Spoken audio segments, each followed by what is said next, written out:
Hello বন্ধুরা, টেকনোবুক থেকে আপনাদের স্বাগতম। আজকের ভিডিওতে আপনাদের দেখাবো আপনারা লিনাক্সে কিভাবে পার্টিশন ক্রিয়েট করতে পারবেন। পার্টিশন বলতে যদি আমরা ফাইল ম্যানেজারে যাই, এখানে দেখুন যে আমাদের অনেকগুলো পার্টিশন ক্রিয়েট করা আছে গেমস, মিডিয়া, ডকুমেন্টস। সো আমরা গেমের ভিতরে গেম, মিডিয়ার ভিতরে মিডিয়া ফাইল এগুলো রাখতে পারি।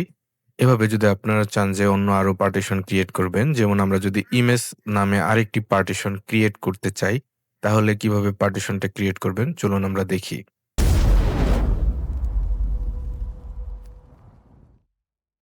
এর জন্য প্রথমে স্টার্ট মেনুতে যাবেন। এখান থেকে কেডিই পার্টিশন দিয়ে সার্চ দিবেন। সার্চ দেওয়ার পরে কেডিই পার্টিশন ম্যানেজারটি ওপেন করবেন। এখানে পাসওয়ার্ড চাইলে পাসওয়ার্ডটা দিয়ে দিবেন।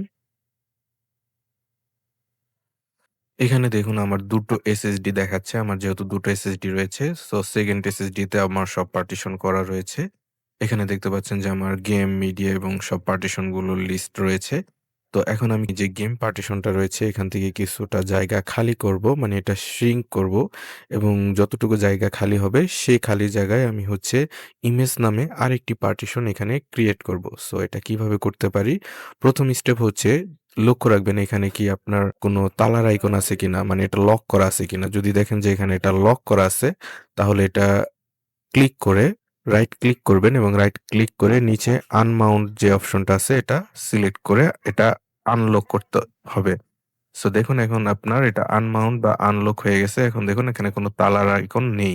এখন আপনি এটা থেকে পার্টিশন ক্রিয়েট করতে পারবেন।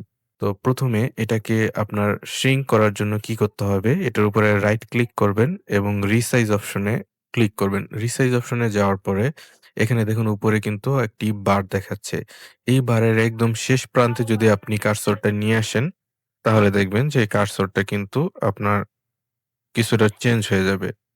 দেখুন কার্সরটা চেঞ্জ হয়ে গেছে। এখন এখানে আপনি ক্লিক করে ধরে রেখে যদি এটা আপনি লেফট আর রাইট সাইডে নেন তাহলে কিন্তু এটা আপনার দেখাচ্ছে যে আপনি কতটুকু জায়গা আপনি গেম পার্টিশনে রাখতে চাবেন সেটা এখানে আপনি সিলেক্ট করে দিতে পারবেন। আমি এতটুকু জায়গা গেম পার্টিশনের জন্য রাখবো এবং বাড়তি যে জায়গাটুকু এখানে খালি হবে এই জায়গাটাতে হচ্ছে আমি ইমেজ পার্টিশনটা ক্রিয়েট করব। সবকিছু ঠিকঠাক হওয়ার পরে আমি এখানে ওকে দিব। ওকে দেওয়ার পরে এখানে কিন্তু দেখতে পাচ্ছেন যে আপনার গেম পার্টিশনটা ছোট হয়ে গেছে, জায়গা কমে গেছে এবং এখানে নিচে আরেকটি আনলোকেটেড পার্টিশন ক্রিয়েট হইছে। এটা এখনো ক্রিয়েট হয়নি। এর জন্য আপনাকে কনফার্ম করতে হবে। কনফার্ম করার জন্য একদম লেফট সাইডে দেখুন এপ্লাই বাটন রয়েছে। এই এপ্লাই বাটনে ক্লিক করবেন এবং এইখানে কনফার্ম করে দিবেন। কনফার্ম হওয়ার পরে দেখুন অপারেশনটা সাকসেসফুল হইছে এবং ওকে দিবেন।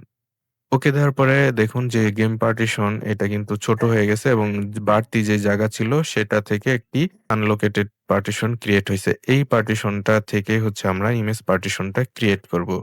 কিভাবে ক্রিয়েট করব? জাস্ট এটার উপরে সিলেক্ট থাকা অবস্থায় রাইট ক্লিক করবেন, নিউ তে যাবেন।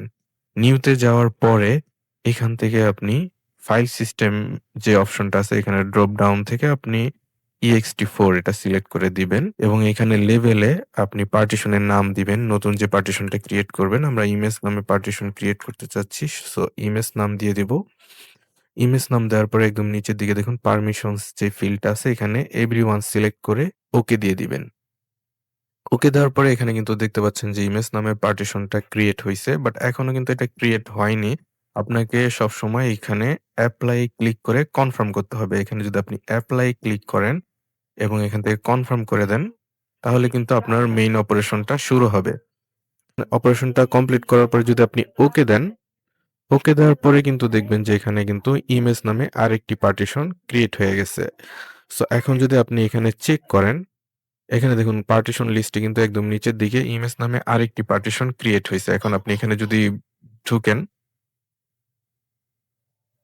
সো এইখানে দেখুন আপনার পার্টিশনে কিন্তু আপনি নতুন ফোল্ডার ক্রিয়েট করতে পারবেন। এখানে কিন্তু আপনি ফাইল রাখতে চাইলে ফাইলও রাখতে পারবেন। যত ইচ্ছে পার্টিশন ক্রিয়েট করতে পারবেন। অর্থাৎ প্রসেস গুলো সেম। এখানে চান যে না মিডিয়া থেকে আরেকটি পার্টিশন ক্রিয়েট করবেন।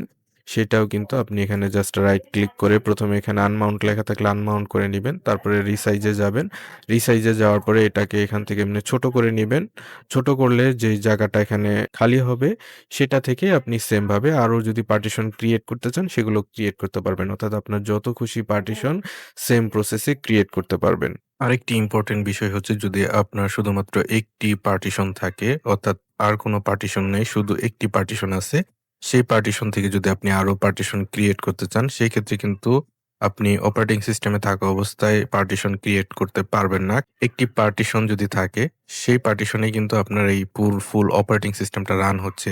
সো সেটি কিন্তু আপনার লক অবস্থায় থাকবে এবং আনমাউন্ট করতে পারবেন না। এই কারণে অন্য পার্টিশনও সেটা থেকে ক্রিয়েট করতে পারবেন না। সেক্ষেত্রে হচ্ছে আপনাকে একটি বুটেবল পেন ড্রাইভ দিয়ে আপনাকে হচ্ছে লাইভ পেন ড্রাইভের যে একটি মোড থাকে সেখানে যেতে হবে। অর্থাৎ লিনাক্স ইনস্টল দেওয়ার আগে যে আপনার একটা প্রিভিউ দেখায় যে লিনাক্সটি কেমন, সেখান থেকে আপনি ইচ্ছে করলে পার্টিশন কিন্তু ক্রিয়েট করতে পারবেন। এক কথায় আপনার লাইভ ইউএসবি থেকে আপনি হচ্ছে তখন পার্টিশন ক্রিয়েট করতে পারবেন যদি একটি পার্টিশনই আপনার থেকে থাকে। আজকের ভিডিও এই পর্যন্তই।